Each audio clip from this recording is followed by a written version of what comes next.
Il est difficile de comprendre cette réforme qui n'est pas argumentée.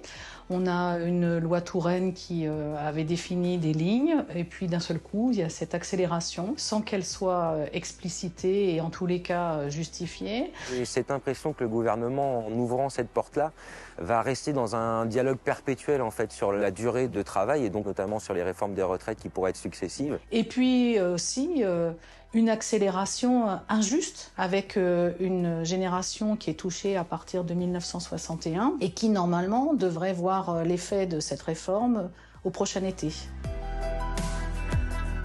Les personnes âgées de 54 ans ou plus de 54 ans, on sait aujourd'hui qu'elles peinent énormément à conserver leur emploi ou à retrouver un emploi. Reculer l'âge de la retraite, c'est tout simplement induire des dépenses supplémentaires de chômage et d'invalidité. L'allongement des annuités, pour nous, est un vrai problème parce que soit on cotise partiellement pour justement les annuités, soit on cotise des années pas du tout.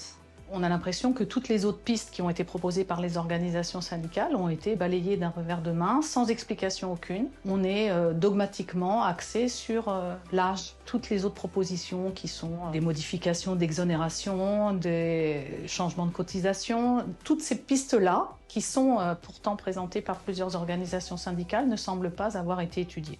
Est-ce qu'il y avait une nécessité? Aujourd'hui, le rapport du corps montre clairement qu'il ne va pas y avoir un déficit qui sera non plus exorbitant. Et donc, il y aurait très certainement des axes de progression qui seraient possibles sur d'autres items.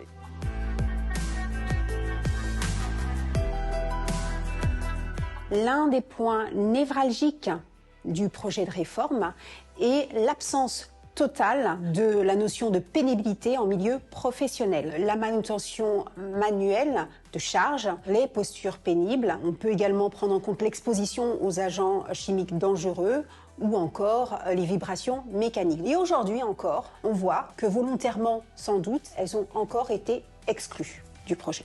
Effectivement, toute la journée, on porte des enfants. On a des gestes qui sont répétitifs. Nous sommes très souvent dans un brouhaha constant. C'est vrai que c'est un peu compliqué. L'allongement aussi du temps de travail, on est sur 45-50 heures, voire des fois même plus quand ce sont des infirmières qui ont un planning tournant, les pompiers, pareil, qui font des gardes de nuit, etc. Je vois absolument pas un collègue à 64 ans prodiguer des conseils en rendez-vous, devoir piloter son activité commerciale comme une personne qui aurait 30 ou 40 ans. J'ai des collègues qui ont 73 ans et qui travaillent encore. Parce qu'en fait, la retraite est tellement petite pour s'en sortir, elle travaille encore.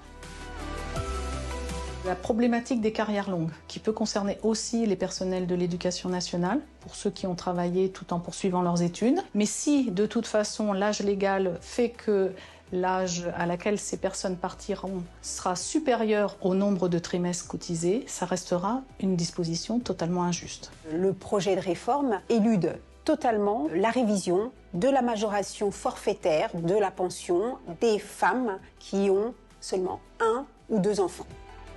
Ce projet de loi est inefficace pour toutes ces personnes dont je viens de parler, qui vont devoir simplement revoir leur projet de vie personnel, tout en sachant qu'en réalité, il existe d'autres alternatives proposées notamment par l'UNSA.